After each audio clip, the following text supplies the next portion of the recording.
और अब बात दिल्ली पुलिस के कामयाबी की। जी हाँ, दिल्ली पुलिस ने एक सांसद से चेन स्नैचिंग का मामला महज 48 घंटों के अंदर सुलझा लिया है। ऐसे में हमारी आज की दूसरी गुड न्यूज जो है वो यही, और वो ये कि सीसीटीवी से सुलझा सांसद से चेन स्नैचिंग का मामला। देखिए, दिल्ली पुलिस ने वीआईपी इलाके में सांसद से चेन झपटने के मामले में कामयाबी हासिल कर ली है। पुलिस ने आरोपी को गिरफ्तार कर लिया है और उसके पास से लूटी गई चेन, वारदात में इस्तेमाल की गई स्कूटी और कपड़े बरामद कर लिए हैं। पुलिस ने इस केस को सुलझाने में ह्यूमन और टेक्निकल इंटेलिजेंस का सहारा लिया।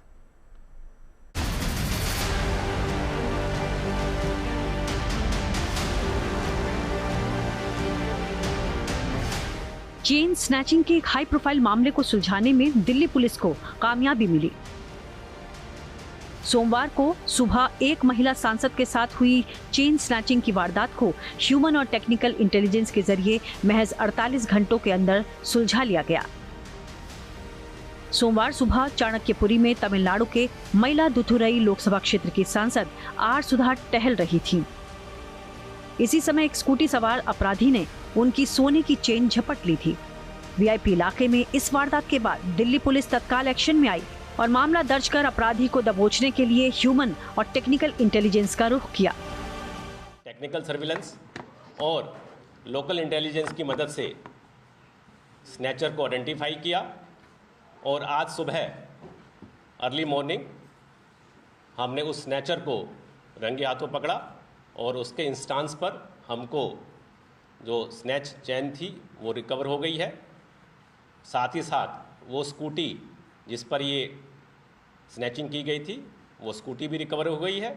इसके साथ साथ इसके पोजीशन से हमें 4 मोबाइल फ़ोन चोरी के और एक बाइक जो HN3 से चोरी हुई है वो भी रिकवर हुई है। सीसीटीवी से मिले सुरागों के जरिए पुलिस ने आज एक ज्वाइंट ऑपरेशन में आरोपी को दबोच लिया। आरोपी का नाम सोहन रावत है। वो ओखला इलाके में रहने वाला है। खास बात यह है कि आरोपी सीरियल ऑफेंडर है और उस पर पहले से ही 26 मामले दर्ज हैं। ये एक्यूज्ड सोहन रावत है, 24 साल की उम्र है। ये हैबिचुअल ऑफेंडर है।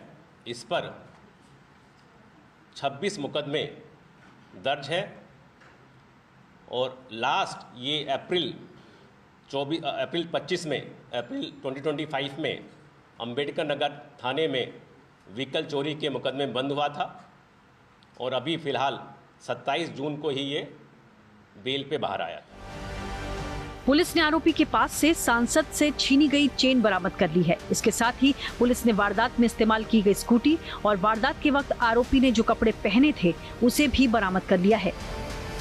इसने छुपने की कोशिश की थी बट जो कि मीडिया पर था तो इसको आभास हो गया था, बट जैसा कि हमने अलग अलग टीमों की मदद से इसको हम एक्टिवली ट्रेल कर रहे थे और उसी का नतीजा है कि ये हमने विदिन 48 आवर्स इसको वर्कआउट कर। दिल्ली के पौष इलाके में स्नैचिंग की इस वारदात के बाद दिल्ली पुलिस ने अपराधी को दबोचने के लिए दरअसल एक बड़ा अभियान चलाया था। वारदात के बाद पुलिस ने तुरंत मामला दर्ज कर स्पेशल सेल, क्राइम ब्रांच, नई दिल्ली जिला पुलिस और साउथ डिस्ट्रिक्ट पुलिस के अधिकारियों की कई टीमें जांच में लगा दी थी।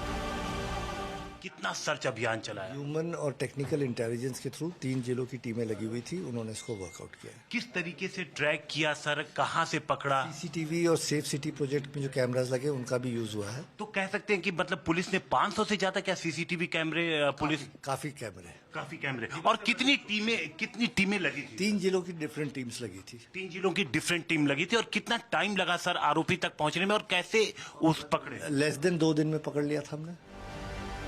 अपराधी को पकड़ने में सबसे ज्यादा मददगार सड़कों पर लगे सीसीटीवी कैमरे साबित हुए। पुलिस के अनुसार वारदात के बाद पुलिस ने बड़ी संख्या में सीसीटीवी फुटेज को खंगाला। जांच टीमों ने 1500 से ज्यादा सीसीटीवी फुटेज खंगाले, जिनमें से 900 कैमरे चाणक्यपुरी और आसपास के दूतावासों में लगे थे। और इसी दौरान उन्हें चेन झपटने में माहिर सोहन रावत का सुराग मिला। इसमें सबसे बड़ा हमारा जो हथियार था वर्कआउट करने के लिए वो हमारा सीसीटीवी फुटेज था। उन कैमरों की मदद से हमें इनिशियली लीड्स मिली। हमने स्नैचर की बाइक जिस स्कूटी पर स्नैचिंग हुई थी उसको ट्रेल किया। कैमरों की मदद से हमने बिल्कुल उसका बैकवर्ड फॉरवर्ड मूवमेंट देखा कि वो कहाँ कहाँ गया है, उसकी मदद से हमें उसके मूवमेंट ट्रैक कर पाए। दिल्ली पुलिस के अनुसार पिछले साल के मुकाबले इस साल चेन स्नैचिंग के मामलों में कमी आई है। दिल्ली से हिमांशु मिश्रा के साथ bureau report, good news today.